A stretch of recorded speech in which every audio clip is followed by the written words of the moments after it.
Good evening and welcome to Poland Daily. I'm Konrad Gorlinski, and this is the news. It's the 10th day of the invasion of Ukraine, and fierce fighting continues.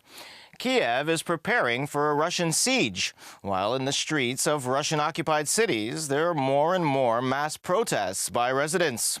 Despite the conclusion of an agreement on the creation of humanitarian corridors in Mariupol and Volnovakha, Russian forces broke the ceasefire and continued missile attacks, preventing the evacuation of residents.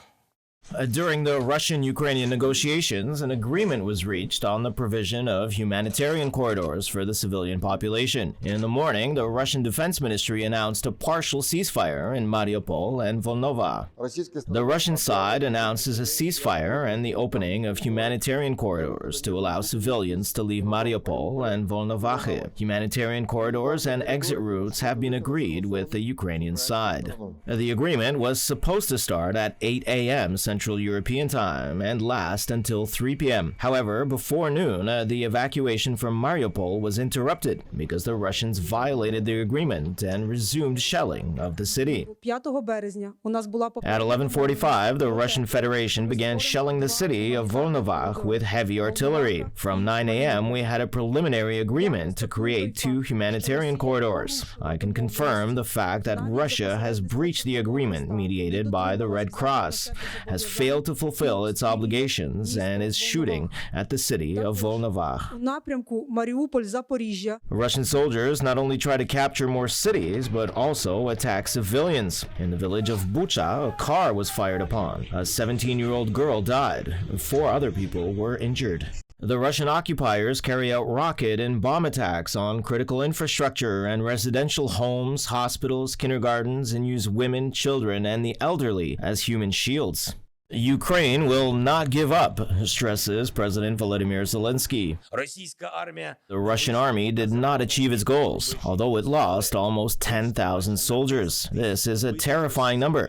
They're boys aged 18, 20, very young, almost children. They're soldiers who had no explanation as to what they were sent to fight for. Why were they sent to a foreign land? 10,000. Russia could have given these people something else, not death. According to the General Staff of the Armed Forces of Ukraine, Russia has lost nearly 270 tanks, 945 armored combat vehicles, 30 aircraft, and 60 fuel tanks since the invasion began. After Russia's attack on the Zaporizhzhia nuclear power plant and taking control of its territory, Ukrainian Prime Minister Denis Shmyhal appealed to the European Union and the International Atomic Energy Agency to send peace missions to all Ukrainian nuclear power plants. Poland is continually supporting Ukraine. Today, the Minister of Foreign Affairs Zbigniew Rau met with the U.S. Secretary of State Antony Blinken and the Minister of Foreign Affairs of Ukraine, Dmytro Kuleba. The heads of Polish, Ukrainian, and U.S. diplomacy in Rzeszów discussed the details of cooperation during the crisis. The U.S. Secretary of State, Antony Blinken, began his visit to Poland with a meeting with Prime Minister Mateusz Morawiecki. This meeting, of course, concerned the current situation beyond our eastern border and the strengthening of the eastern flank here and the strengthening of the presence of American troops. NATO is not at war with Russia. The North Atlantic Treaty is not at war with Russia. However, we want to help end this war. Immediately after the meeting, Antony Blinken spoke with the Minister of Foreign Affairs, Zbigniew Rau. The heads of Polish and U.S. diplomacy also visited the reception center at Hala Kijowska in Młyny. There they met, among others, representatives of Ukrainian organizations. I call on Russia to refrain from attacks on civilian populations. I call both parties to abide by international humanitarian law and to treat prisoners of war with dignity. Now, the very ideals that bind us, freedom, democracy, peace, security, are under threat in this region as never before. Further coordination of the Allies' actions in the face of the Russian invasion of Ukraine and the possibility of increasing humanitarian aid were the main topics discussed at today's meeting. Over 700,000 refugees from Ukraine have arrived in Poland since February 24th. On Friday alone, by 3 p.m., the fire brigades cleared nearly 60,000 people. We also sent a disaster assistance response team to Poland, working very closely with humanitarian agencies to provide the critical health care, safe drinking water, sanitation, hygiene supplies, protection for vulnerable people, especially women and children. Moreover, today Prime Minister Mateusz Morawiecki also paid a visit to the repository of the Governmental Strategic Reserves Agency in Germany. The Prime Minister announced support for refugees and people who helped them. Various types of humanitarian aid come mainly from Poland. Help for Polish families who will want such support due to the fact that they bear certain costs themselves will be managed by local governments. Deputy Minister of Foreign Affairs Paweł Jabłoński informed about the continuous assistance for refugees from Ukraine via social channels. Together with the Polish Prime Minister, the Ministry of Foreign Affairs, the Government Strategic Reserve Agency, the Ministry of Internal Affairs and Administration, voivodes, and Ukrainian authorities, we have created a system thanks to which over 100 trucks are delivered to Ukraine daily with assistance, financed by the government, local governments, NGOs, private persons, and donors from all over the world. Meanwhile, yesterday U.S. President Joe Biden had an hour-long telephone conversation with President Andrzej Duda. The conversation took place on the initiative of the leader of the United States. Andrzej Duda informed that the American president wanted to know the assessment of the situation from the Polish perspective. I shared my knowledge with the president. I presented the situation to him as we know it, as we perceive it, and what actions NATO can take to help Ukraine.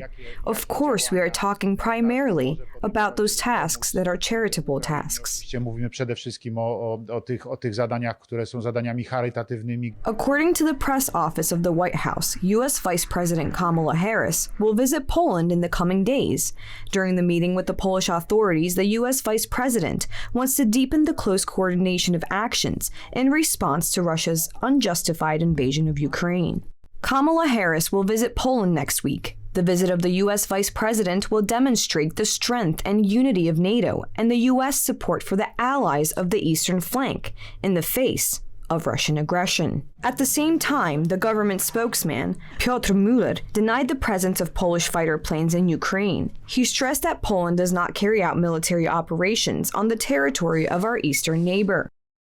And thousands of people fleeing the Russian invasion of Ukraine crowded the railway station at the western city of Lviv today, hoping to board trains to Poland. Among them were thousands fleeing the city of Zaporizhia, where Russian forces shelled the nuclear plant there. It's Europe's largest. The new arrivals to Lviv, some 60 kilometers from the Polish border, spoke of their ordeal. Some people stay, mostly it's men that stay, but everyone that has an opportunity to leave, those who have any contacts, I don't know, all children, all women leave. There are plenty of people from Zaporizhia here at the station, and because of the latest news, there are more and more coming. Russian military forces seized the Zaporizhia nuclear power plant, Europe's largest, after attacking it in the early morning on Friday. The United States is weighing whether by attacking a nuclear plant, Russia has committed war crimes, but has not yet made any conclusions. The White House also said that Moscow's attack on Zaporizhia was the height of irresponsibility. I would note that just on the in the developments that have happened overnight as it relates to the nuclear power plant, I mean, obviously the Russian government's actions were extremely reckless and dangerous. They could have posed a profound threat to the safety of civilians in the region and beyond. We do applaud the ability of the Ukrainian operators to keep all 6 reactors in safe conditions while under attack and to report as they were able to the nuclear regulator, which certainly was helpful. Lviv has become a transit point for families escaping fighting in eastern, southern, and central Ukraine. Families arrived with few belongings, as some were in wheelchairs, others accompanied by pet dogs and cats, uncertain about their fate. The Russian assault on Ukraine, the biggest attack on a European state since World War II, has so far created 1 million refugees, according to the United Nations. The UN Refugee Agency has said the conflict looks set to trigger Europe's largest refugee crisis this century. And finally, inspired by their Canadian counterparts, thousands of truckers are rallying at the outskirts of Washington, D.C.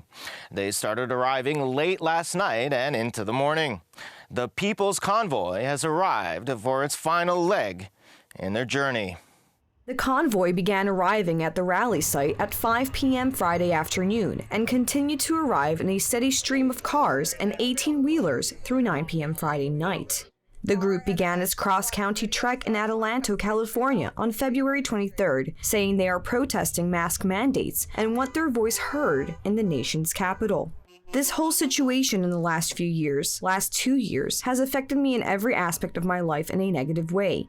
This whole situation the last 2 years has affected me in every aspect of my life in a negative way. I feel like so much meaning has been sucked out of my life. It's caused division in my family. It's caused problems at work. And I just love that so many people are standing up for freedom, standing up for what they believe in. The original plan for the convoy has been repeatedly announced to be a drive along the Beltway, the Highway I-495 that surrounds D.C., and not to enter the capital itself. However, one organizer said on stage he will drive his truck down Constitution Avenue between the White House and the Washington Monument. The truck convoy has announced they will spend the entire Saturday rallying at the Hagerstown Speedway and drive to D.C. on Sunday morning.